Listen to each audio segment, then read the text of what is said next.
Hello everybody. मैं कई दिनों से सोच रही थी आपको गरम मसाला दिखाऊं, क्योंकि मेरे फ्रेंड्स हैं और जो देखते हैं वो मुझे बोल रहे थे कि जो गरम मसाला मैं यूज़ करती हूँ हर बार मैं उसको डिस्क्रिप्शन बॉक्स में डालने को बहुत भूल जाती हूँ कई बार। तो मैंने सोचा एक बार मैं आपको दिखा ही लेती हूँ कि जो मैं गरम मसाला बनाती हूँ वो किस तरह से बनाते हैं। मेरा जो गरम मसाला रहता है वो बहुत स्ट्रांग नहीं रहता है। हम डेली वाले फूड्स में भी डालेंगे तो वो ऐसे बहुत गरम नहीं रहता है, जिससे कई लोग गरम मसाला डालना अवॉइड करते हैं कि बर्निंग सेंसेशन होती है, एसिडिटी होती है। तो जो चीज़ें मैं डालती हूँ उससे गरम मसाले की खुशबू भी बहुत आती है, लेकिन क्या पड़ता है वो मैं आपको दिखा देती हूँ। सबसे ज़्यादा क्वांटिटी पड़ती है ये ये जो आखा जीरा है, ये मैं थोड़ा ज़्यादा डालती हूँ। उसके बाद मैं डालती हूँ उसमें थोड़ी सी कोरिएंडर सीड्स और काली मिर्ची, होल पेपर और ये इलायची। नॉर्मली मैं इन 4 चीज़ों का ही बनाती थी। फिर मैं जब धीरे धीरे मैंने गरम मसाला का पाउडर बनाना शुरू किया ज़्यादा क्वांटिटी में, तो मैं डालती थी लवंग, ये स्टार एनीस के सिर्फ 2 टुकड़े छोटे से, ये बड़ी इलायची के 4 टुकड़े और ये 3 दालचीनी के टुकड़े और ये बे लीव्स।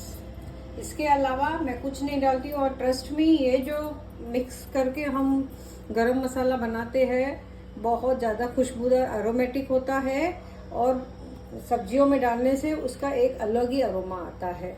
तो मैं आपको दिखाती हूँ किस तरह से मैं इसे मैं सेकती भी नहीं हूँ जरा भी, सीधा ही हम मिक्सर ग्राइंडर में इस सबको सिर्फ नॉर्मली ऐसे डाल के इसमें, जैसे अभी ये मेरा मिक्सर ग्राइंडर है, इसमें मैं ये जीरा डाल दूंगी, ये मैं धनिया सीड्स डाल दूंगी और ये मैं ब्लैक पेपर डाल दूंगी और मैं यहाँ पर जो ये इलायची है वो डाल दूंगी। ये जो मेरे लवंग है, क्लोव्स, ये देखिए इतने से देखा जाएगा। आप अगर माप के देखोगे तो ये 1 टीस्पून हो जाता है, ये देखिए। और 1 टीस्पून के हिसाब से जो जीरा पाउडर रहता है वो एक फुल कटोरी भर के छोटी वाली हो जाती है। जीरा नॉर्मल जो होल जीरा है वो आप थोड़ा ज़्यादा भी डाल दोगे तो चलेगा। मेरा क्या कभी भी स्टैंडर्ड माप नहीं रहा है, लेकिन अंदाज़ा आ जाता है कि क्वांटिटी जीरे की ज़्यादा डालनी है, बाकी सब चीज़ें थोड़ी थोड़ी डालनी है। ये स्टार एनीस हम 2 ही डालेंगे। ये 3 टुकड़े दालचीनी के डालूंगी मैं और ये बड़ी इलायची है 2 या 3 डाल देते हैं और इसमें फाइनली डालते हैं ये बे लीव्स के 3-4 पत्ते। अब हम इसे पाउडर कर देंगे। देखिए मैंने इसको बिल्कुल फाइन पाउडर कर दिया है। इसकी आप अरोमा देखेंगे ना, इतनी अच्छी रहती है कि कोई भी मुगलाई डिश हो, नॉनवेज हो, पालक पनीर की सब्जी हो या नॉर्मल पनीर हो, जो ऐसे ही कोई ऑथेंटिक डिशेस रहती है, मिक्स वेजिटेबल आप बनाते हैं, ये वाला मसाला बहुत टेस्टी लगता है और गरम भी ज़्यादा नहीं रहता है। मैं हमेशा ये वाला मसाला बना के ऐसे बॉटल्स में स्टोर करके रख देती हूँ। नॉर्मली तो मैंने जो आपको ये क्वांटिटी दिखाई है मैं उसकी आधी बनाती हूँ, 1 महीना चले उतनी, फिर मैं हर महीने बनाती हूँ। आप चाहो तो 6 महीने का भी एक साथ, क्योंकि ये बहुत थोड़ा पड़ता है। देखिए सब्जी बनाएंगे तो इतना सा डालने में भी बहुत इसकी खुशबू आ जाती है।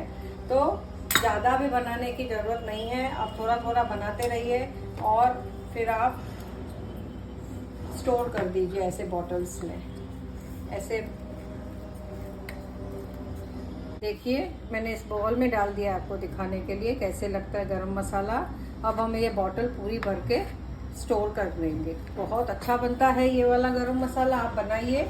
और सब्जियों में आप डेली भी डालेंगे ना तो उसमें जलन नहीं होती है छाती में, और कुछ भी ऐसी चीज़ें नहीं डाली है हमने। जो लवंग और जो ये दालचीनी के 2-3 टुकड़े डाले हैं उतने डाले हैं जो हेल्थ के लिए ऑन द कॉन्ट्री ज़्यादा अच्छा ही होता है। कुछ भी गर्म चीज़ें नहीं डाली है हमने। ये बना के रखिए, ये आपको सब्जियों में डालने में बहुत काम आएगा। अच्छा लगा हो आपको ये मेरा गरम मसाला तो मुझे लाइक कीजिए और मुझे शेयर कीजिए मेरे इस रेसिपी को अपने फ्रेंड्स के साथ में। और अगर आपने अब तक मुझे सब्सक्राइब नहीं किया है तो प्लीज़ आप उसे सब्सक्राइब कर दीजिए।